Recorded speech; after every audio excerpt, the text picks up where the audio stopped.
a real pain in the ass? And in your own opinions, is that the case? And are the advantages worth it? No, it's totally worth performance it. capture.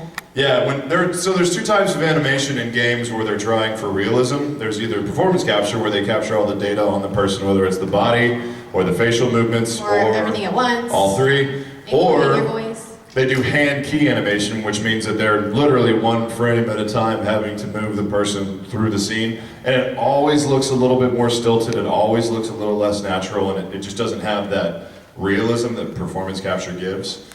So with the technology that they have now, we're really getting to see really nuanced, really subtle, very impactful performances, and it's letting actors really go for it in video games in a way that some of the actors aren't even used to. You get people that haven't done performance capture before, and they're like, oh, this is just kind of big and vague and general, and a lot of the times the people that have done it before are like, no, treat it like film, like really go for it in the scene, don't hold back, because it'll You get can't everything treat it going. too much like film, because some people come over from film, and on camera, there's a really subtle way of acting that's like all through your eyes. So a lot of actors look, when you're just staring at them and you don't see them on film, they look like they're almost dead in the face, like they're doing nothing. But when you get it on camera, it's like their eyes are so alive, it's these emotional, amazing performances.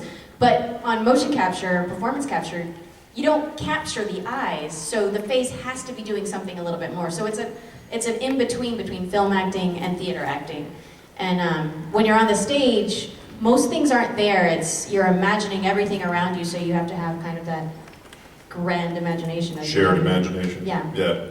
The one thing they're doing for facial capture now, if you can think about, if you've ever seen a picture of the muscles in the human face, they try to either put a black dot or a small BB-sized reflective marker on certain parts of your face, and then sometimes those dots or BBs can number 89 all over your face, and they're trying to get every little muscle or tendon that would cause your face to move or create an expression.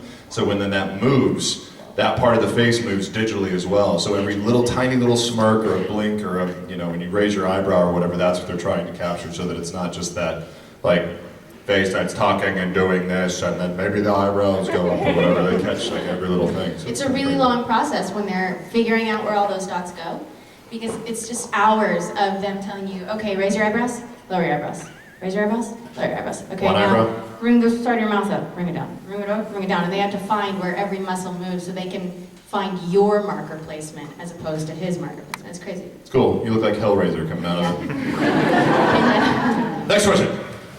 Oh, it's my turn. I see a book, a blue book. Yes, that one. Is that Zelda? Yes. Awesome. Do you have any tips or tricks for when you're doing strenuous lines or voices? Tips or tricks for when we're doing strenuous voices. Like things to preserve your voice, sort of thing? Yeah. Yeah, there are a lot of different methods. There's a lot of different methods. One of mine that I usually do is I'll have kind of room temperature water as opposed to cold water. And cold water here is dandy. I love cold water's water. fabulous. I love cold water. But in the booth, I feel like if it's like strenuous sort of stuff, then warm water is a little bit better because it keeps your vocal cords warm as you're doing it. It doesn't let them cool down. Because I feel like once mine cool down, then it hurts more when I have to get back into it. Like if I take a break after doing hours of doing trunks, battle lines, to get back in after that 5-minute break is just the worst thing ever. It feels like my throat's gonna fall out. But I usually take a sip in between every single line. I find that helps, and I put like honey in my water. That helps too. I was trying to look up the thing that Fred has. There's this Chinese, like, duck sauce elixir that's made of baby kittens. And it is the thickest, goopiest. Super thick. It's like the medicine in Mary Poppins. But yeah, and it has like some kind of menthol taste, and we don't really know what it's made of, but if your throat is on fire and it's falling apart, It's super soothing. yeah, it actually works. And Fred Tatasciore, I mean, he plays the Hulk. He does like monster voices like no other person. And he tears his voice up every single day. So he has to find a really, true way to keep it intact. Oh, there it is. Oh no, that's scotch.